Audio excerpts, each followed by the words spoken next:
Os quatro evangelhos. Mateus capítulo 11, versículos 20 a 24.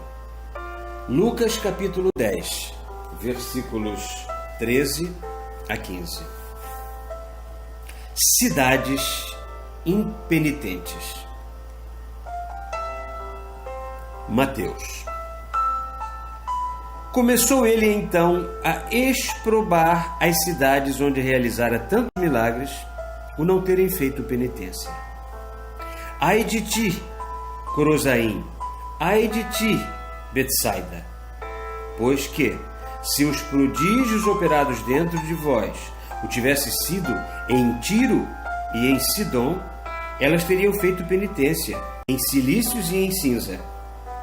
Eis porque vos digo que no dia do juízo, Tiro e Sidom serão tratadas com menos rigor do que vós. E tu, Cafarnaum, porventura te levarás até ao céu? Serás abatida até ao inferno, porquanto se os milagres operados dentro dos teus muros o tivesse sido em Sodoma, talvez que esta ainda hoje subsistisse. Eis porque te digo que no dia do juízo, a terra de Sodoma será tratada com menos rigor do que tu. Lucas. Ai de ti, Corozaim, ai de ti, Betsaida, pois que se os prodígios operados dentro de vós o tivessem sido outrora em Tiro e em Sidom, e elas teriam feito penitência nos cilícios e nas cinzas. Eis porque, no dia do juízo, Tiro e Sidom serão tratadas com menos rigor do que vós. E tu, Cafarnaum, que te elevaste até ao céu, tu submergirás até ao inferno. Estas palavras de Jesus se referem ao estado dos espíritos encarnados naquela época. Penitência significa arrependimento. Quando se diz que Tiro e Sidom teriam feito penitência, cobrindo-se de cilícios e de cinzas, se houveram visto os milagres que se operavam em Corozaim e Betsaida, Jesus se serve de imagens materiais, apropriadas, como sempre, aos espíritos do tempo. A penitência do espírito consiste no causticante remorso de suas faltas e na expiação que se lhe segue, mas tudo na ordem moral. Porventura, fora possível conseguir que seres materiais, como eram até mesmo os primeiros adeptos do cristianismo, compreendessem que a penitência moral basta para o resgate das faltas perante a justiça de Deus? Nas suas transgressões, eles não viam mais do que o ato material. Conseguintemente, não podiam admitir uma reparação que não fosse material. Apreciai de outra maneira as coisas, ó bem-amados, procurai o ato espiritual, penitenciai-vos dele, e de futuro não praticareis mais ato material algum capaz de ofender o Senhor. Domine o espírito em vós o corpo, e a carne subjugada se tornará instrumento obediente próprio a efetuar, com maior presteza e maior facilidade, a purificação espiritual. Jesus declara que os habitantes de Tiro e de Sidom serão tratados com menos rigor que os de Corozaim e de Betsaida, porque a estes a luz foi trazida, mas eles a recusaram. A terra de Sodoma, disse igualmente Jesus, será tratada com menos rigor do que Cafarnaum. É que em Sodoma os crimes tinham principalmente por ordem o rebaixamento da matéria, ao passo que os de Cafarnaum se originavam da revolta do espírito. Fazendo aquela distinção entre Sodoma e Cafarnaum, queria Jesus que os homens compreendessem que de todos os crimes passíveis de castigo, os mais graves são os que a inteligência comete. Conhecendo o Senhor as fraquezas da vossa matéria, não pune os seus arrastamentos, senão quando o Espírito participa deles conscientemente. Cafarnaum recebera a luz, fora testemunha dos milagres e orgulhosa, tudo rejeitara. Entretanto, Sodoma, atascada no lodaçal da matéria, talvez houvera saído da cloaca imunda das paixões grosseiras, se ouvira a palavra do Mestre. Talvez, se vira os milagres, houvera aceitado a luz e a escutado a voz do arrependimento e renunciado a seus crimes, dando ao espírito o predomínio sobre os instintos brutais. Não vos admireis de que Jesus tenha usado do termo talvez, quando ao falar de Sodoma, disse talvez que ainda hoje ela subsistisse. Sem dúvida alguma, estando em relação constante e direta com Deus, ele, como sabeis, tinha a presciência do futuro e bem assim o conhecimento do passado. Dizia talvez, porque não convinha que falasse aos homens, de modo preciso, dos atos daquele que nenhuma criatura humana pode sondar. Era mister, também o sabeis e não o percais de vista, que como sucedia, Jesus passasse então entre os homens, entre os hebreus, por um homem igual a eles, e sendo assim não podia apresentar-se-lhes como conhecedor do juízo de Deus. Exprimindo-se relativamente a Cafarnaum, desta maneira, tu que te levaste até o céu, isto é, tu que foste inundada de luz e que orgulhosa a rejeitaste, submergirás no inferno. Usava Jesus de expressões e linguagem apropriadas à inteligência de seus ouvintes.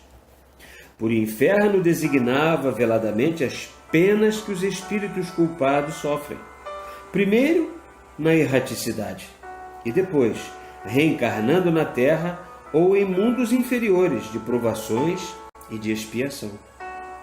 O inferno, já o temos dito, é a consequência do culpado e o lugar, qualquer que este seja, onde expia as suas faltas. Não se trata de espaço limitado.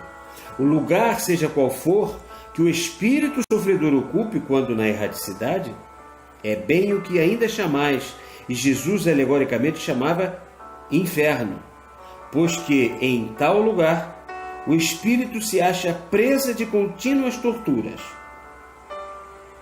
Também o espírito encarnado se acha realmente no inferno, quando, metido na prisão de carne em mundos inferiores, passa por provações, por sofrimentos ou torturas físicas e morais, por expiações que constituem a pena secreta da sua encarnação precedente, a pena correspondente ao que lhe cumpre ainda reparar, tendo em vista suas existências anteriores.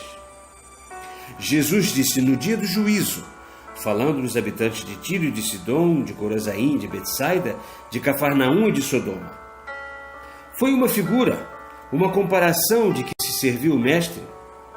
Deveis compreender-lhe as palavras de modo seguinte: digo-vos que os de Corazaim e de Betsaida serão julgados mais severamente que os de Tiro e de Sidom, que juntos com os primeiros se apresentarão ao juiz supremo, que os de Cafarnaum serão julgados mais severamente que os de Sodoma, que com eles se apresentarão ao juiz supremo.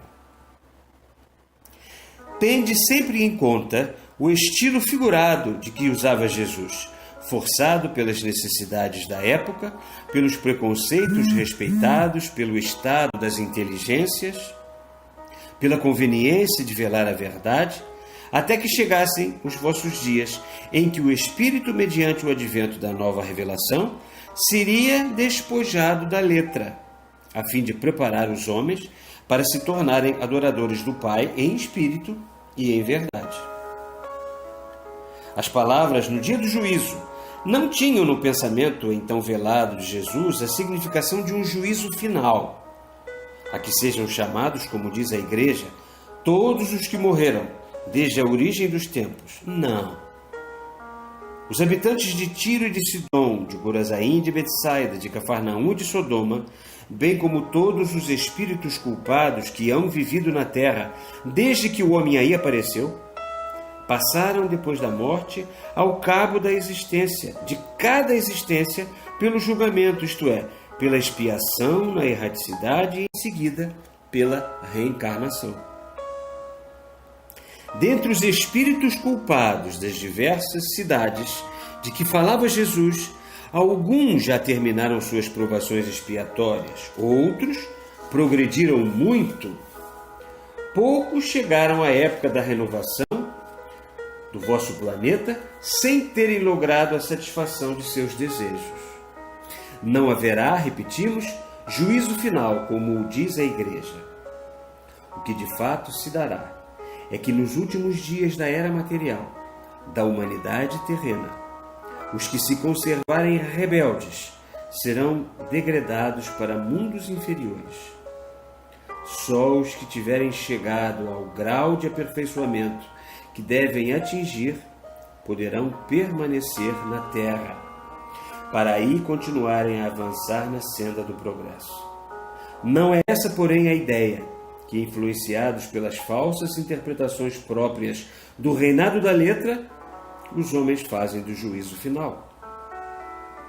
Os espíritos culpados irão sendo afastados gradualmente da terra e esta se purificará de modo quase imperceptível para vós outros. A renovação do vosso planeta não resultará de um violento abalo, mas sim de um progresso contínuo.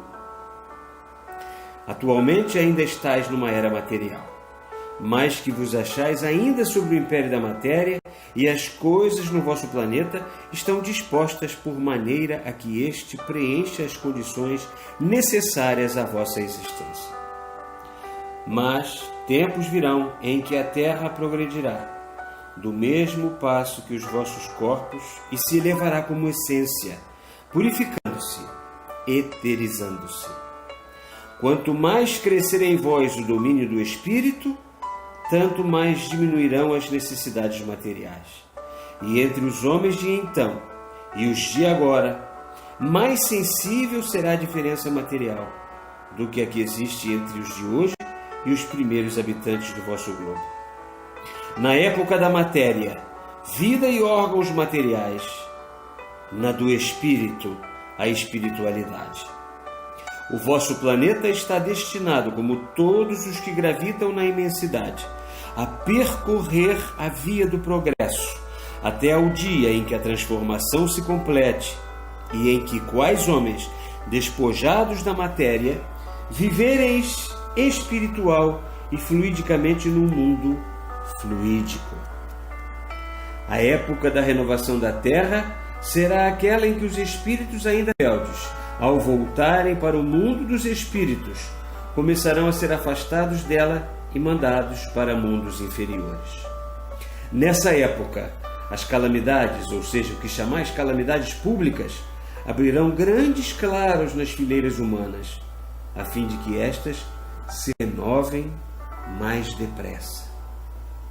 Do ponto de vista físico, a Terra, já o temos dito, acompanhará o progredir do espírito e o progresso físico deste, de harmonia com o do planeta.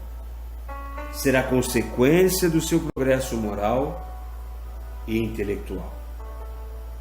Como todos os mundos já formados e todos os que se hão de formar na imensidade e na eternidade, segundo as leis naturais e imutáveis estabelecidas por Deus, destinados ao progresso da ciência espiritual ou o espírito em formação e ao dos espíritos que faliram e que por isso ficam sujeitos à encarnação humana, o vosso planeta saiu dos fluidos impuros, depois chegou progressivamente ao estado material, donde passará num progredir contínuo a estados cada vez menos materiais, até chegar, por sucessivas transformações, ao de pura fluidez, no qual ele e a humanidade, a que serve de morada, se encontrarão livres de todas as impurezas da matéria. Sim, Cada abalo, cada deslocamento do mundo terráqueo serve para levá-lo à transformação. Deveis compreender que, chamado a desempenhar outras funções, não pode ele permanecer no mesmo meio. Com o correr dos tempos e mediante esses gradativos deslocamentos, a Terra tomará lugar nas regiões dos fluidos sutis, onde tendes que viver. Enquanto isso, outro planeta, afastando-se por sua vez do seu centro de formação, virá a desempenhar as funções que o vosso desempenhava. No último período dessa transformação, isto é, no momento em que a Terra estiver prestes a passar ao estado fluídico puro e ao de espíritos puros, os que compõem a humanidade terrena, é que Jesus aparecerá, como ele próprio disse, na plenitude do seu poder, da sua glória, da sua pureza perfeita e imaculada, para vos mostrar a verdade, sem véu, para vos conduzir ao foco da onipotência e vos fazer conhecer o Pai. Graças a Deus.